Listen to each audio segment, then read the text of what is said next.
पौराणिक कथा के अनुसार एक बार जब भगवान श्री कृष्ण एक पेड़ के नीचे बैठे बांसुरी बजा रहे थे तो उनकी तरफ एक हिरण दौड़ता हुआ आया और उनके पीछे जाकर छुप गया।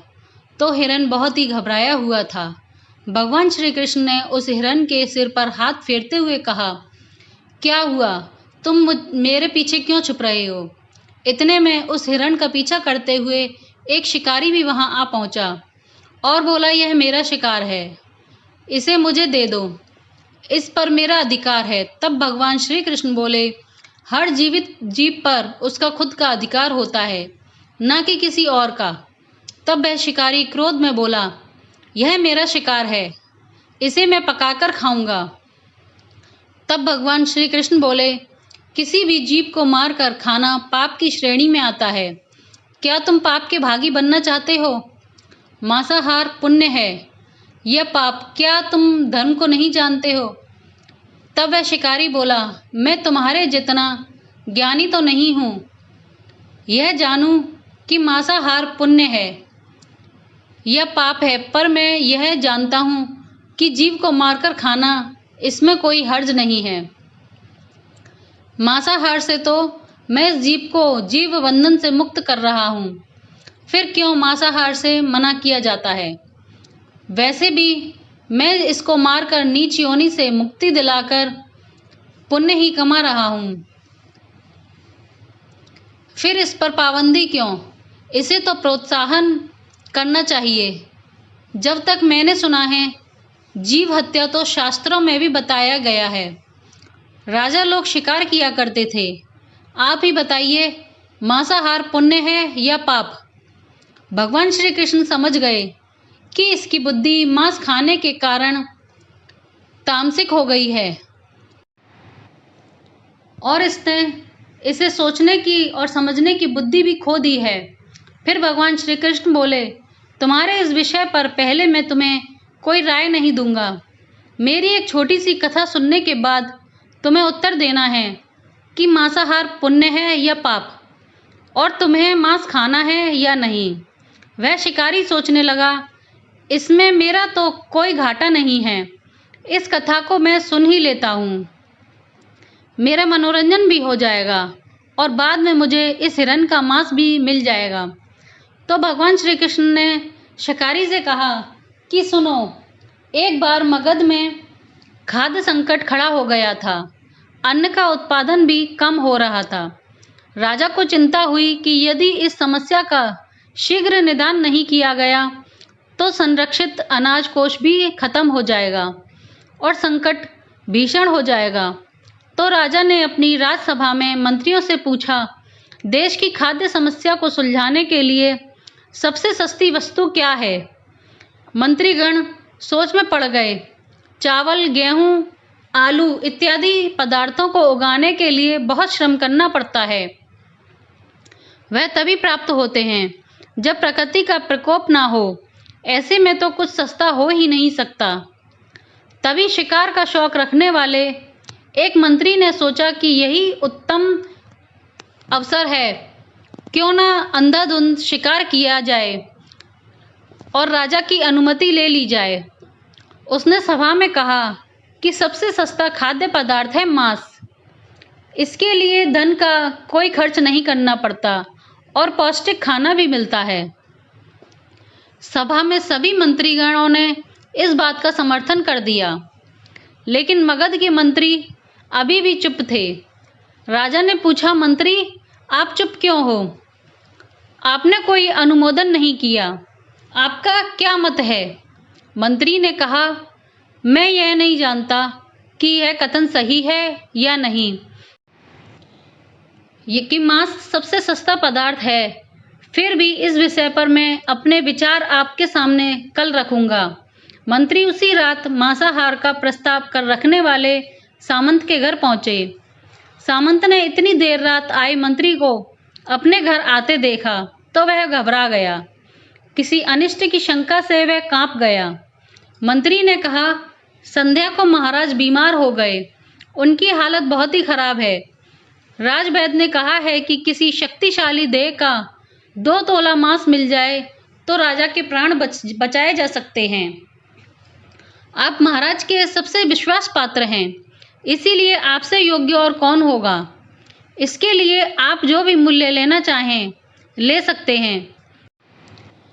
आप कहें तो इस काम के लिए मैं आपको 1,00,000 स्वर्ण मुद्राएं भी दे सकता हूँ। एक बड़ी जागीर भी आप मांग सकते हैं। बस आप अपनी इच्छा कहें। मैं तलवार से आपके हृदय को चीरकर बस 2 तोला मांस निकाल लूँगा। यह सुनकर सामंत के चेहरे का रंग फीका पड़ गया। वह सोचने लगा, जब जीवन ही नहीं रहेगा तो 1,00,000 स्वर्ण मुद्राओं का मैं क्या करूँगा, और बड़ी जागीर भी किस काम आएगी। वह झटपट अंदर भागकर गया और अपनी तिजोरी में से 1,00,000 स्वर्ण मुद्राएं एक पोटली में बनाकर ले आया और मुद्राएं देकर उसने मंत्री के पैर पकड़ लिए और गिड़गिड़ाते हुए बोला, मंत्री जी, मैं आपकी 1,00,000 मुद्राओं में अपनी 1,00,000 मुद्राएं और मिलाता हूँ। इन मुद्राओं से आप किसी और सामंत के हृदय का मांस खरीद लें, किंतु मुझे जाने दें। यह बात किसी और को पता न चले। मैं आपसे हाथ जोड़कर निवेदन करता हूँ। मंत्री जी यह सब समझ चुके थे। मंत्री सामंत को थोड़ा और मानसिक पीड़ा देना चाहते थे। मंत्री ने आगे कहा, सामंत, आप शरीर से बलवान हैं। आपकी कद काठी महाराज से मिलती जुलती है। इसीलिए राजवैद्य ने खास तौर पर आपका ही नाम लिया है। आपके दान से हमारे अच्छे राजा की जिंदगी बच जाएगी। आप कहें तो मैं आपको मंत्री का पद देने को तैयार हूँ और खुद आपका कर्मचारी बनकर रहूँगा, पर प्रजा से हमारे राजा न छीनिए। सामंत तो फंसता हुआ दिख रहा था। उसने शरीर पर अंग वस्त्र रखकर अपने जूते भी पहन लिए। जैसे ही वह वहां से भागने के वाला था तो वह तुरंत मंत्री के पैरों में लेट गया। उसने याचना की कि मंत्री जी, मैं इसके योग्य नहीं हूँ। जब प्राण ही नहीं रहेंगे तो मंत्री पद का क्या, राजा का सिंहासन भी मिल जाए तो मैं उसका भी क्या करूँगा। आप चाहें तो मेरा सब कुछ ले लें, पर मेरे प्राण ना लें। मैं अपना ये भवन और सारा धन आपको सौंपता हूँ। रातों रात राज्य से निकल जाऊंगा। इतना कहकर वह अपने घोड़े की ओर भागा और जैसे ही अपने घोड़े पर बैठने लगा और आवाज़ आई कि तुम तो जा रहे हो और तुम्हारे अपने परिवार को पीछे छोड़े जा रहे हो। सामंत बोला, मेरे अपने प्राण से प्रिय मुझे कुछ भी नहीं है।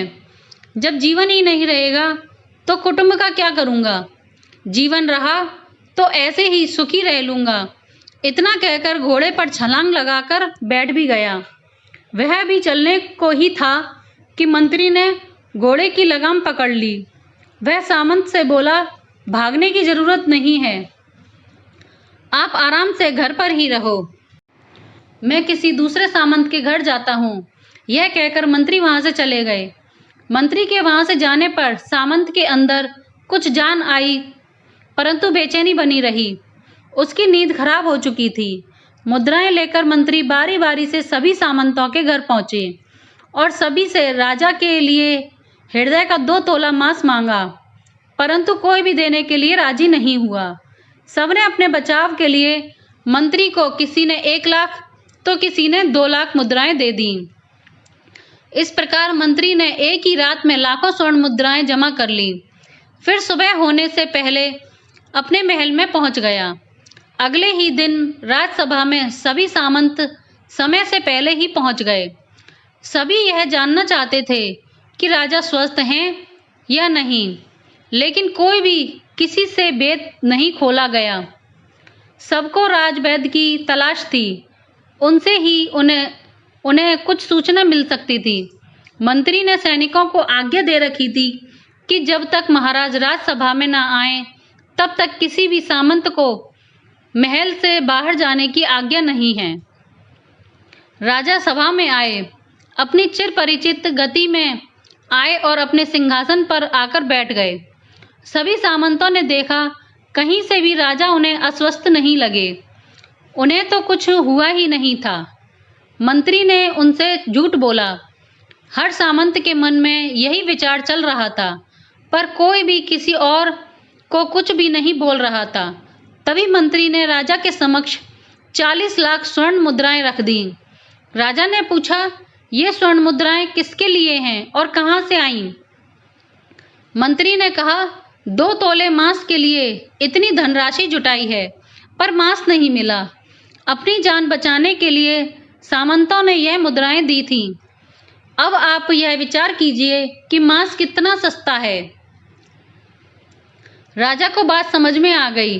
उन्होंने प्रजा को अतिरिक्त परिश्रम करने का निवेदन किया और राजा के अनाज भंडार में से अनाज निकालकर श्रमिकों को दिया गया। उन्होंने पौष्टिक सब्जियों की खेती का तुरंत आदेश दिया। वह 40 लाख स्वर्ण मुद्राएं इसी कार्य के लिए और श्रमिकों के कल्याण के लिए खर्च कर दी गईं। ऐसे साग सब्जी तेजी से उगी जिससे प्रजा का भी कल्याण हुआ और पौष्टिकता भी मिली। कुछ समय बाद मौसम अनुकूल हुआ और खेती लहराने लगी। इस प्रकार राज्य से खाद्य संकट दूर हुआ। परमात्मा से यह ज्ञान पाकर शिकारी परिपूर्ण हो गया और उसे ज्ञान की प्राप्ति हो गई और वह जान गया कि महानता जीवन लेने में नहीं बल्कि जीवन देने में है। शिकारी भगवान श्री कृष्ण की आगे हाथ जोड़कर वहां से चला गया और उसने कसम खाई कि वह अपने संपूर्ण जीवन में किसी को भी कभी चोट नहीं पहुंचाएगा। भगवान श्री कृष्ण हमें इस कथा के जरिए समझाना चाहते हैं कि हम यह न भूलें कि जिस तरह हमें अपनी जान प्यारी है, उसी तरह सभी जीवों को अपनी जान प्यारी होती है।